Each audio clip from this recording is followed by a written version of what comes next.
When Jenica Woodbury was newly married, she was in charge of planning fun activities for a group of other newlywed couples from church. So we would go boating or go camping or have Christmas parties and that stuff once a month. And it was so fun. And then we moved and I just loved gathering everyone together, but we weren't in that same congregation anymore. And so I thought, okay, I want to show you the home we're in. We're going to have like a housewarming party and it's going to be a luau.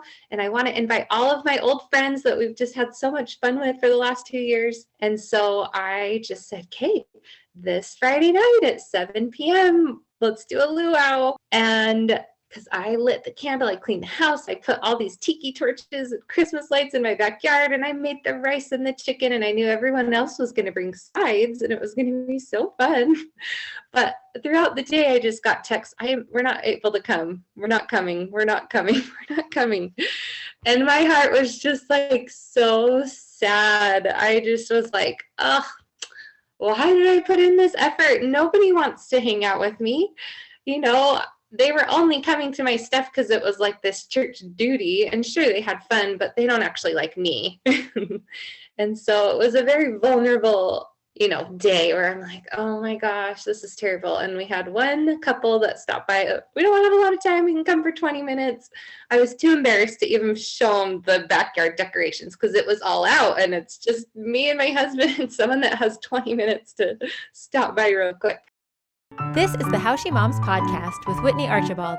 I'm a mother of 5 on a mission to help moms connect with your kids, manage your homes, and create your own unique version of motherhood.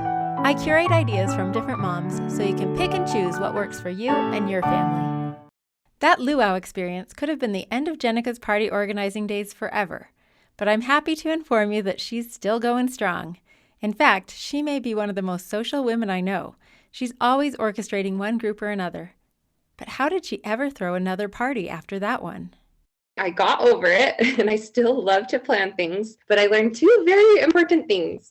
One is if I'm going to plan an event, I need to know that someone else wants to be there. They want to do this thing with me. So almost everything that I put effort into to gather people, I have to know that one person wants to do it too and that they want to be there and they're planning on being there. Because if I just even knew that one person was invested and they were going to come at the beginning and they'd be there with me, that would have been a fun night. It would be like a double date and we would have had a blast. But because I just was like, okay, I want to do this thing, I just felt so vulnerable and super disappointed. Yes. And then the other important thing I learned is I always want to check with people on the date that I'm picking. Like if I just need to put a feeler out, hey, does this date work for you guys? Is this time okay? And then based on that, that's when I choose my times to plan something. I love that Jenica turned the sad luau into a learning experience instead of letting it crush her gathering spirit. Today we're going to learn from several different moms, including Jenica, about how they make time to connect with friends and how they organize gatherings, from one-on-one activities to small groups to parties and even traveling with friends. In the last episode, we talked about how to make friends, but once you have some friends, how on earth do you have time to connect with those friends? You've got kids, you've got work, you've got a house to run, you've got your family relationships to work on.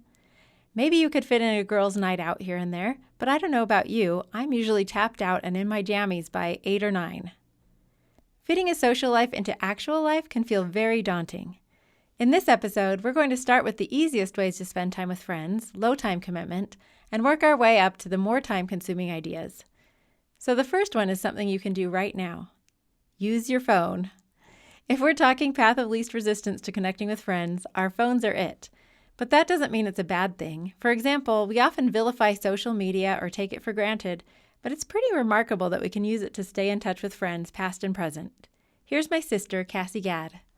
I'm such a social person that I have a lot of friends from a lot of different places. I was single for 10 years, living in a college town. So I think I had 52 roommates in my 10 years of being single. Yeah, it's ridiculous.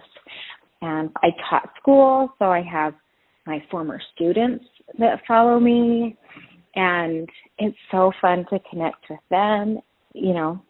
Just a whole bunch of people that I love to stay connected with. And so it's fun. And it kind of is motivational too to post because I know I'll get feedback. And sometimes it's lonely being a stay-at-home mom without 52 roommates to hang out with every day. Jenica's favorite app for connecting with friends is Marco Polo, which, if you're not familiar with it, basically enables you to leave video messages that your friends can watch on their own time. Marco Polo is so beneficial to keeping in touch with friends that I might not be able to get together with regularly. But when I'm feeling vulnerable, when something happened and I just want to talk to someone that knows me, I will Marco Polo one of my dear old friends, and I can just tell her everything. And I don't feel like I'm wasting her time. Not that she would feel like that, but I just know I'm going to just tell her exactly how I feel when I have a minute. And then when she has a free minute, she can just listen. And we actually do the upgraded version because it's so nice. I really like being able to speed it up. But it's so nice to just know that she has that for me and I have that for her. Erases that barrier of time where I'm like, oh, you probably have carpool, darn it, I want to talk to you. But we can still just talk, and I think it's a miracle. And I know this is obvious and old-fashioned, but we can actually call a friend just to talk. Sometimes we hesitate to call because we assume they'll be busy, or we just get so used to texting or looking at updates on Instagram that we forget we can use our phones to have a good old-fashioned conversation. When I moved away from a good friend, we decided to just put regular phone calls on our calendar. So for quite a while, we would talk at the same time on the first Tuesday of every month. We scheduled around it and looked forward to it, and even got household chores done while we were catching up. I know even this can be hard with little kids always interrupting, but you can always schedule it during nap time or pull out the Play-Doh or another busy activity. Plus, I'm not above turning on the TV so I can fit in a conversation if that's what I need.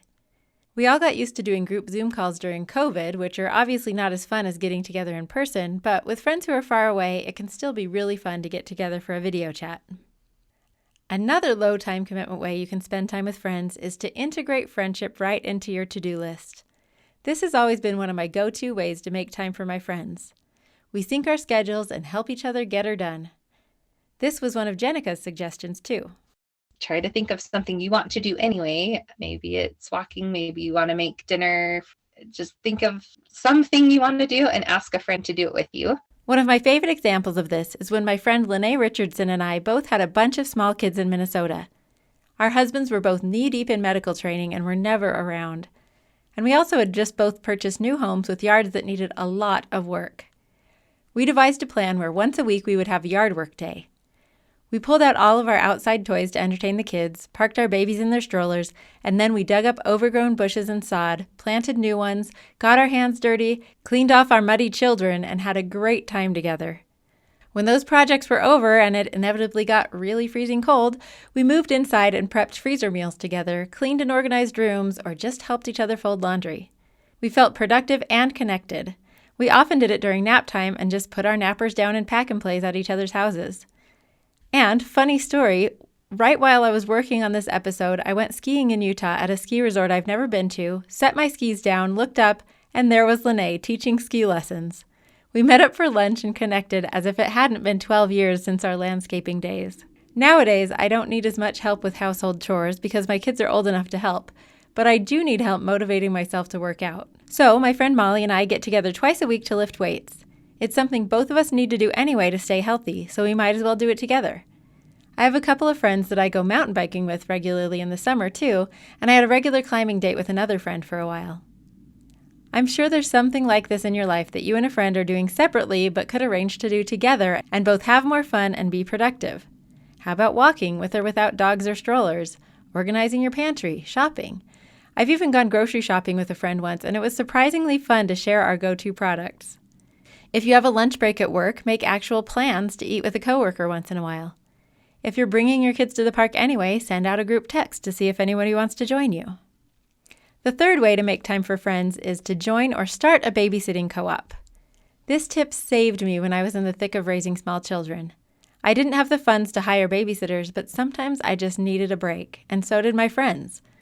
So 3 of us formed a little swap, and it turned out to be just the right number for us. Every Tuesday and Thursday, we'd rotate who watched the kids. At this point, we each had 2 or 3, so we'd be watching 6 to 8 kids during our turn. But the other 2 turns, we could hang out with each other. We'd go on bike rides, play tennis, or just take a walk. Occasionally, we'd have to schedule appointments or something, but we really tried to use that time to just hang out and do something fun together. It felt so indulgent, and we forged such great friendships. We called this the power of threes because we always had a friend to do something with. Some of my friends used this power of threes as couples for date nights. 2 couples went out for a double date while the other couple hosted a movie night at their house, and then they rotated. My advice for if you want to do this is to do a trial run first. Just volunteer to babysit 2 of your friends' kids while they go out and do something and see how the kids get along. You don't want to start something that you end up dreading when it's your turn to babysit, especially if the kids don't get along. You can also start or join a larger babysitting co-op. This can be a little tricky depending on the dynamics of the group, but it can also be a great way to meet friends and then free yourself up to plan activities with those friends. I've only done this once, and it was pretty great while it lasted. We used GroupMe and another app that I don't think exists anymore, but there are new apps specific for babysitting co-ops out there. We all started with a certain number of points, and then we could give our points to other moms to babysit our kids and earn points by babysitting for other people. The nice thing about it for me was that I could just send out a text when I needed or wanted a babysitter, and if it worked for someone, they would volunteer. I didn't feel like I was inconveniencing or pressuring somebody by asking just one person. On the other hand, I could volunteer to fill other moms' requests at my leisure when it was convenient, or when I needed points, or whenever my kids just wanted a play date. I didn't have to make an excuse not to watch kids that didn't get along with mine, I just didn't volunteer. The best part was that I didn't feel like the only time I could get a babysitter was when I had an appointment or had to get something done. I didn't even have to have a reason. I could just say, hey, can anybody watch my kids from 10 to 12? And then go on a bike ride or something. Other babysitting co-ops work differently. For example, my sisters used popsicle sticks instead of an app with points. And here's how Jenica's co-op worked. This was so life-changing when I just had like a 1-year-old, and I'd only let family babysit my 1-year-olds because it just felt like, no, that's new territory. But yeah, we had tickets. So we'd have a calendar, and every day from like 9 to noon, someone was on the calendar that their home was open to have kids over, and you set your limit, and then say 3 people end up coming for those 3 hours. Each mom that had a child there for an hour would give a 1-hour ticket that mom could then use. Okay, well, I'm going to go shopping by myself. Thursday, Kim's on duty. I'm just taking her there. She's planning on it. No big deal. And that was great to get to know the moms on that level. When I was the one doing the babysitting in any of these co-ops, I always found it went much more smoothly if I planned one snack, one simple fun group activity like an obstacle course, a walk to the park, water play outside, which was usually just big bowls, pitchers, and kitchen utensils, or bubbles, Play-Doh, an art project, etc., and then mostly free play. I've also done several different preschool co-ops, which are more work, but I really enjoyed them and developed great friendships with the other moms.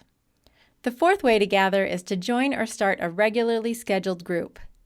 In the last episode, we talked about joining groups that already exist, like classes offered through your community or gym, for your kids or for yourself, organizations like MOPS, Mothers of Preschoolers, the PTA or PTO, church groups, or existing book clubs. This can be a great way to see people on a regular basis and develop friendships. You can go, but you don't have to be in charge. The other advantage of a regularly scheduled group is that you can put it on your calendar and make it part of your routine. Jenica is very passionate about regularly scheduled groups. It takes so many hours to feel like they're your friends. You can see them in passing and even go out to lunch with them a few times. But like, if you aren't seeing them regularly and have a lot of like time together, it's not going to feel like a real deep friend for a long time. And so how are you ever going to find the time and the energy to like say, okay, well, let's do something again? Like that's a lot of effort. But if you can find things that you want to do anyway, like exercise or eat healthier or read more books, there's probably someone else that wants to do that too. And so if you want to meet together 3 times a week, that's going to speed up your hours a lot more than the effort of, okay, should we go to lunch again? I don't know if she wants to. Like, no, you both want to exercise. It's done. You know what time and where you're meeting 3 times a week. If you haven't found a group to join, you can always start your own or start a group with a friend to follow that advice Jenica gave in the intro, just so you make sure at least one other person is coming. Plus, you'll have another person to help you recruit other friends to join you and manage it. So, what types of groups could you start? Over the years, I've started or been part of several groups: play groups, regular park days, walking groups, lunch groups, book clubs, hiking groups, various workout groups, and a very brief stint in a running group. I've never been part of a bunco group, but I subbed once and it was pretty fun. I've also known friends who've been part of game playing groups, movie groups, etc. As I'm listing these groups, I'm picturing the wonderful friends I got to know through these groups, and my heart is about to explode. Many of them now live far away, but they're still my people, and I love them so. I'll go into more detail about how some of these groups have worked. First, play groups. I remember my very first play group. We got a pretty big group of moms together who were interested in a play group to talk about details.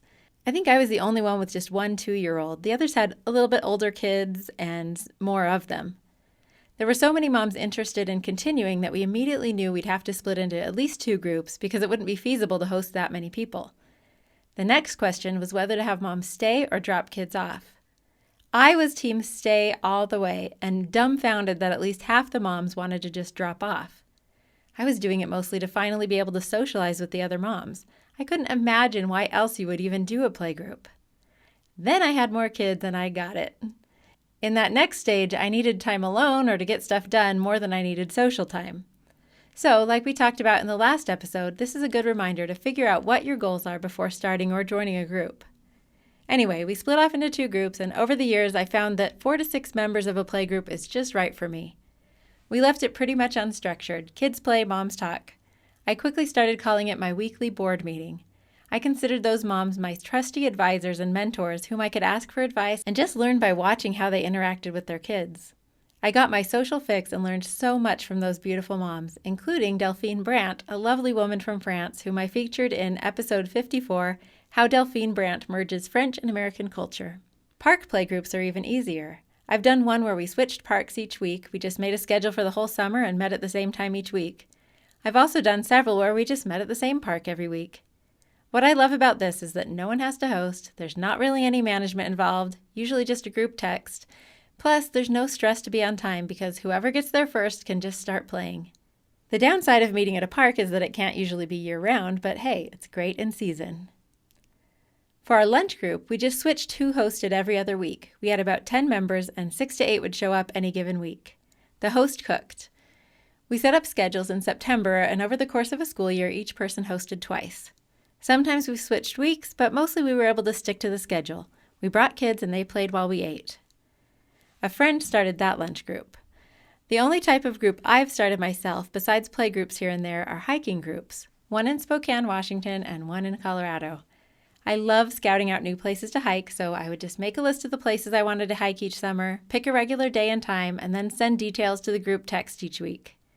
Sometimes 2 families came, sometimes 10. Since the hikes were varying distances away, we just set a time to leave our homes. We'd wait about 10 to 15 minutes at the trailhead for everyone to arrive and get situated, and then if people were later than that, they'd either catch up or we'd catch them on the way back. We brought kids of all ages and had a blast.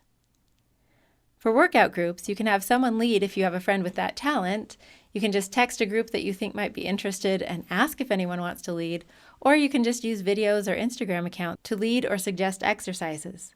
Or, of course, you can walk or play tennis or pickleball or basketball or whatever else interests you. Each book club I've been in has been a little different.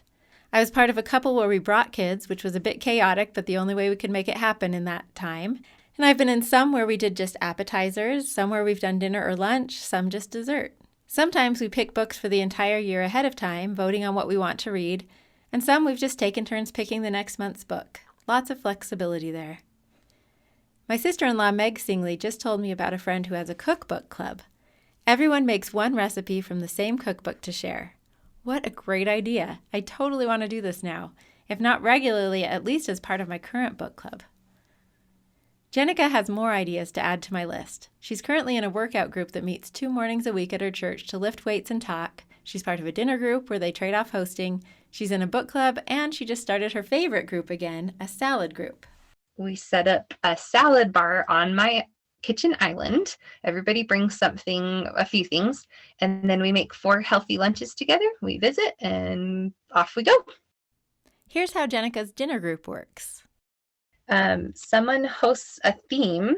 So once a month we gather in the evening, and when it could be Asian, pressure cooking, snacks, desserts, squash in the fall. Cooking club was awesome. And here's one more unique group Jenica participated in.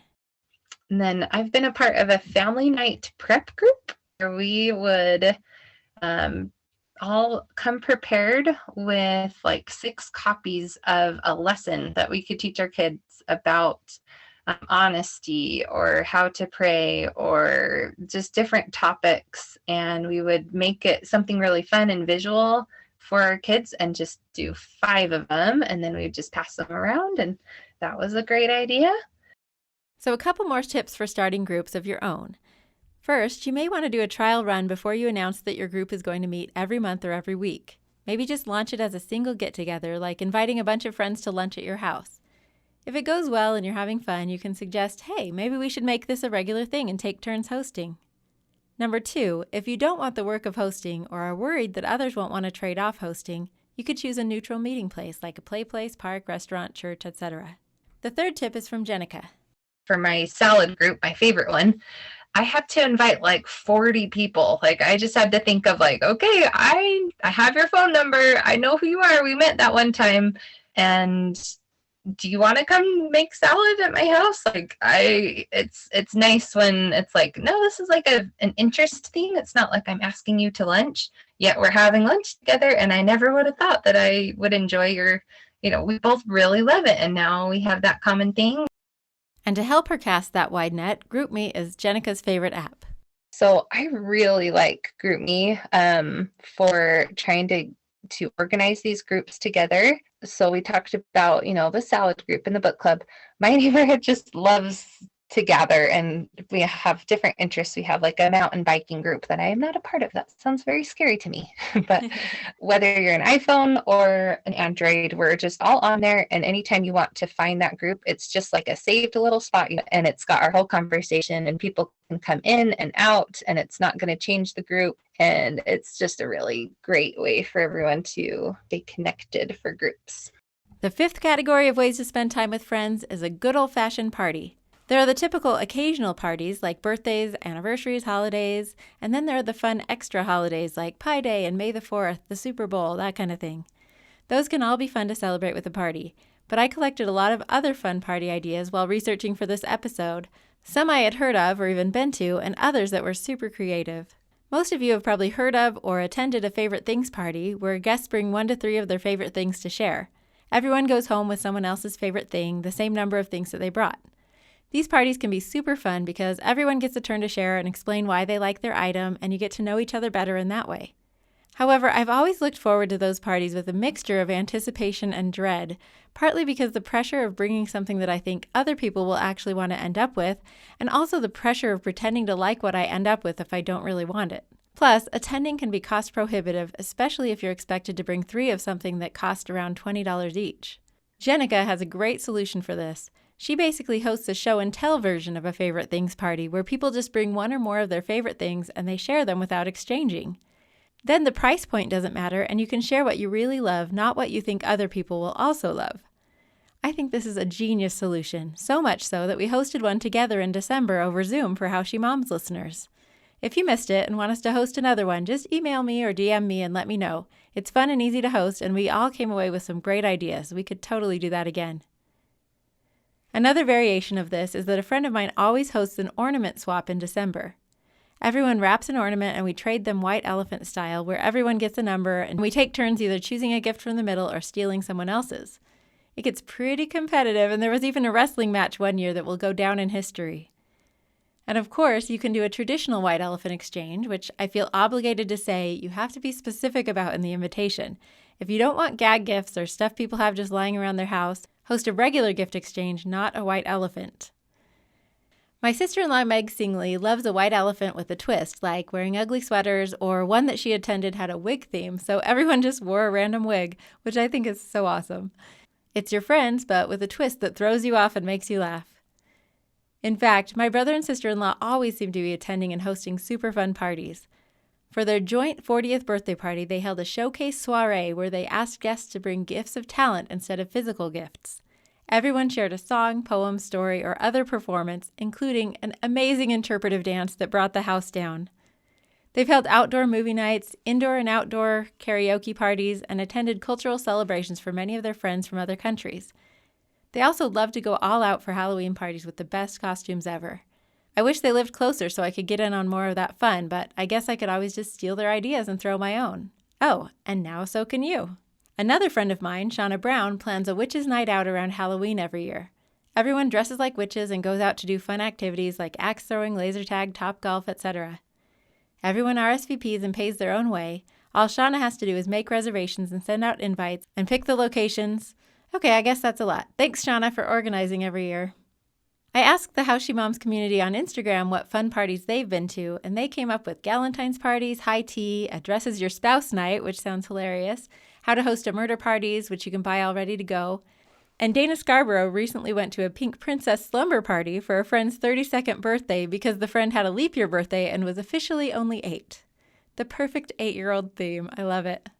The main party David and I host happens in late summer after kids are back in school.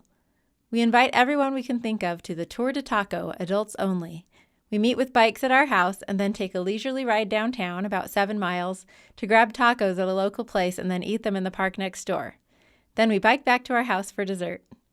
We've had years where 20 to 30 people showed up, and one year where only one couple showed up. All skill levels are welcome. A friend even rode her daughter's Barbie moped one year, and somehow it stayed charged the whole way. Some people just ride there, which is mostly downhill, and then catch a ride back with other friends who just want to join for the dessert part. It's always a great time. Our other favorite party to host, which we're planning to start up again and make an annual thing, is hosting a story night. We got this idea from The Moth, an organization that hosts story slams across the country, which you should totally go to if you have one nearby. People can put their names in a hat to tell 5-minute true stories about their life. So we sent YouTube clips from The Moth with our invitation to show attendees what we were looking for, and man, did they deliver. It was such a fun and funny night. I can't remember when I've laughed that hard. We had at least 40 people come, and so many of them told stories. We even had to call it a night before everyone had a chance to go. But I get it. It can be intimidating to host a party. Back at a time when all my friends and I just seemed to be cranking out babies, there was a baby shower every couple of weeks, and soon it felt like hosting them was a competitive sport. Some of these women went all out with decorations and food to the point that I arrived at one and there was a beautifully painted wooden castle in the front yard, princess decorations inside, the most beautifully decorated cookies I'd ever seen, like too beautiful to actually eat, and the party favors were handmade fabric keychains. It was really fantastic, actually. By now, I'm able to appreciate the heart and creativity that went into it and love that my friend enjoyed creating such a beautiful event. It's her art form and I don't want to take anything away from that. But at the time, I was pretty intimidated when it became my turn to throw a baby shower. I didn't give in to the pressure, though. I made sure the food was good and that I had help with it. And then, since decorating is my least favorite thing to do, I just asked people to bring their favorite children's books, and those became the decorations. We propped them up around the room and enjoyed sharing our favorites and getting new recommendations. And guess what? People had fun at both parties. You do parties your way and don't worry about how anyone else does them. I thought I should also get some advice from someone who actually plans parties for a living, so I talked to Renee Reinhardt. I'll let her explain what she does. I've always loved parties. I've always wanted to be an event and wedding planner, so I made it happen. And, I've had Events by Renee, my first company, for 15 years, and I do weddings, corporate events, social events, mainly in the tri-state area. If clients need me to travel, I will. But then 10 years ago, I started a company called Party Host Helpers, and that is a national party staffing company. I thought it would be a supplement to the first business, but it really took off. And now we're in 30 cities, we're nationwide. So basically we have bartenders, servers, general helpers, about 20,000 people in our database. And if you need any party help, we can help you. I thought this was such a great idea, just providing a way to outsource whatever you want for a party or even a barbecue or book club. So you don't have to go all out and get a full-service caterer. You could just hire one person to help serve and clean up or just keep things moving. The only time I've ever outsourced for a party was to hire a 12-year-old to help with one of my kids' birthday parties once, which was also a great idea, by the way. But I just forget it's an option. Anyway, here are some great tips from Renee. I think the elements to a successful party is not the food, it's not the drinks, it's the people that you invite. I mean, how many times have we walked into a party where the food was like wall to wall and the bar was set up, but it was so stuffy, people weren't having fun, and there was just like a weird, stiff vibe. I think that it's the people that you invite, people that are happy to be there, like to socialize. I think that's what makes a great party. But in addition to that, I always think simple is best at a party. At a gathering, especially for females, it doesn't take much, I don't think, to impress us. We're just so happy to be out and with each other and spending time with each other typically. Start with your guest count and then move on to what you want to serve. Brunch is super easy. I always think that if you are doing a lunch or a dinner, I love some past hors d'oeuvres and maybe one thing that's simple to eat for dinner. I'm not a big fan of going to parties and seeing a million dips everywhere and cheese plates. And my husband and I threw a Christmas party this year, and I did have it catered, which was great, but I just did 5 past hors d'oeuvres, and then we did a station of sliders that the chef prepared, some mac and cheese, and a big salad. It doesn't have to be expensive either. That's a thing that people don't understand is your guests, your friends don't want like a 4-course meal. They're not looking for anything crazy fancy, and you can always ask them to bring a bottle. Bring a dessert to share. You know, if you're throwing a dinner party with girlfriends, even 10 people, have them bring different things, come together. It's nice that you're hosting, but let people help if they ask. And Renee's last tip: doing things ahead of time and not being stressed out when that first guest arrives. Now, we all have a lot of balls in the air, right? We're all super busy. We have families and careers and husbands and things to do. So I really recommend taking some time out the night before, even if it's 2 hours, just to organize a little bit. I, in the past, have waited till the last minute, and then I didn't get to enjoy my party because I felt like I didn't have things organized the way I wanted to. I was stressed out. My hair wasn't done because guests arrived and I wasn't ready. So like for the Valentine's Day party, I'll make sure my quiche are made the night before. I make them myself. I already ordered desserts. I'll pick those up the night before locally. And then I will put dishes out of, where I want to put the quiche, or if I have an appetizer or a fruit bowl or something, I will put dishes and I'll put Post-it notes for what goes in what. I organize it like, okay, the bar stuff goes here versus having everything everywhere. At least you are thinking ahead of time the night before versus the hustle bustle of that party day. And you can focus on looking good. This last type of gathering we're going to talk about is traveling with friends. I feel like I've just barely gotten to a stage where this is possible for me, but I know several women who've just made travel and weekends away a priority in a much earlier stage of motherhood. I think this is great. Far from being selfish, it can be a great way to catch a break and come back to your family refreshed and rejuvenated. No guilt trips allowed. But it's amazing how logistics can just get in the way. My mother-in-law has 6 sisters, and they've been a great example of getting away together almost every year, despite the millions of little things trying to get in the way. And it's not always just logistics that get in the way. Sometimes it can be intimidating to think about spending so much time with friends. Here's Mary Van Geffen, a parenting coach and one of the most delightful people you could meet. When I turned 40, for my 40th, I invited a few women to go on a trip with me. And I had so much anxiety leading up to it because when you aren't close with your mom, you don't have that internal footprint of what friendship with another woman looks like. Like, where are the boundaries? Like, what if I hug too long or I don't want to hug at all? And what if I say something that's hurtful? And so friendship didn't really come naturally to me. I so appreciate that vulnerable reminder that all of us are coming from different places with friendship, and spending extended time together can really help us work through some of that stuff. I'm pretty new to girls' trips, but I started local for just one night, and it was amazing how even such a short time was so fun and rejuvenating. About 8 of us got together and stayed at a friend's timeshare and went skiing the next day, then relaxed in the hot tub afterwards. So fun. And it wasn't that hard to make arrangements for 24 hours away. So I guess I've kind of done the 2 extremes, because I did that short one, and then the other one I did was a big one. I joined my friend and her daughter and mother-in-law for a week in Paris. I couldn't believe first that I even considered going so far away for so long, second that my in-laws were so kind to take care of my kids, and third that it all came together and actually happened. It definitely takes friendship to a new level when you're together 24/7 in new situations. We had an incredible time, as you can imagine. Elise Caffey takes traveling with other women to a whole new level.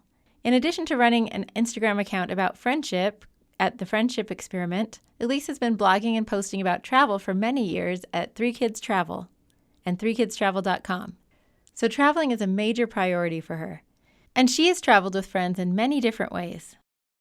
A couple years ago, a bunch of girls would always go do these like half marathons in different cities. And that was so fun. That's how I've made some of my very best friends, is traveling with people, because you learn different sides of people.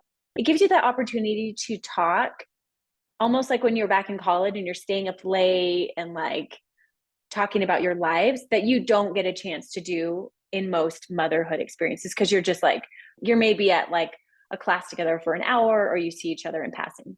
But I went on 2 different trips. I went on one in April and then one just in September, where I knew the person planning the trip.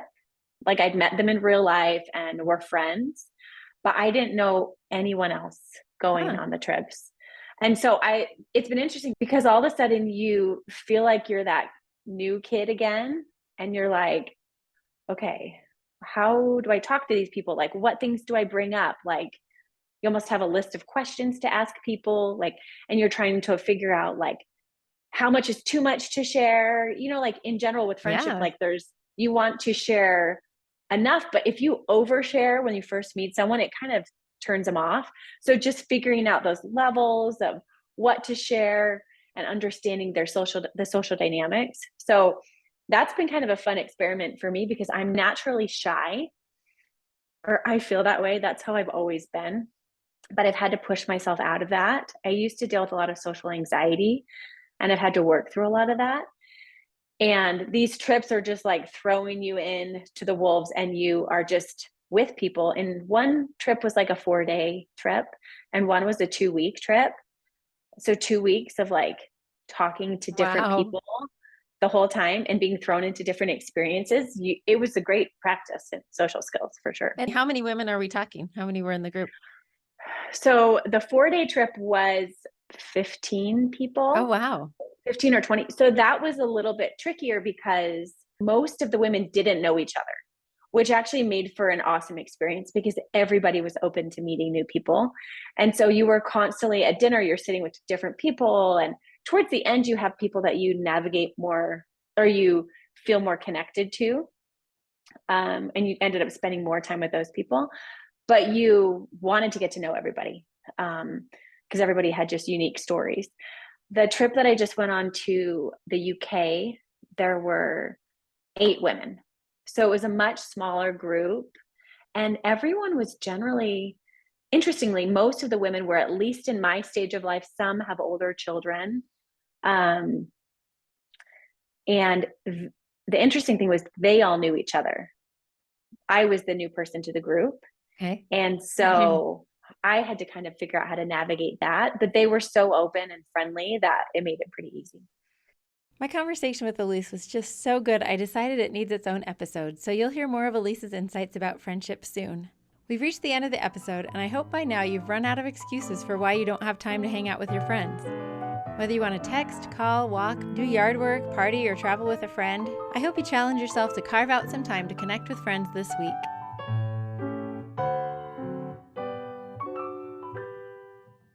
Thank you so much for listening to the How She Moms podcast and for being part of this community. There are so many other ways for you to connect and hopefully also contribute. I share tips and ideas regularly on Instagram and Facebook at How She Moms. You can find past episodes and other resources at howshemoms.com. And you can always just email me directly at whitney@howshemoms.com. Special thanks to my own wonderful mom, Susan Singley, for recording my theme music. She played this song all the time when I was growing up, and to me, it's the soundtrack of motherhood.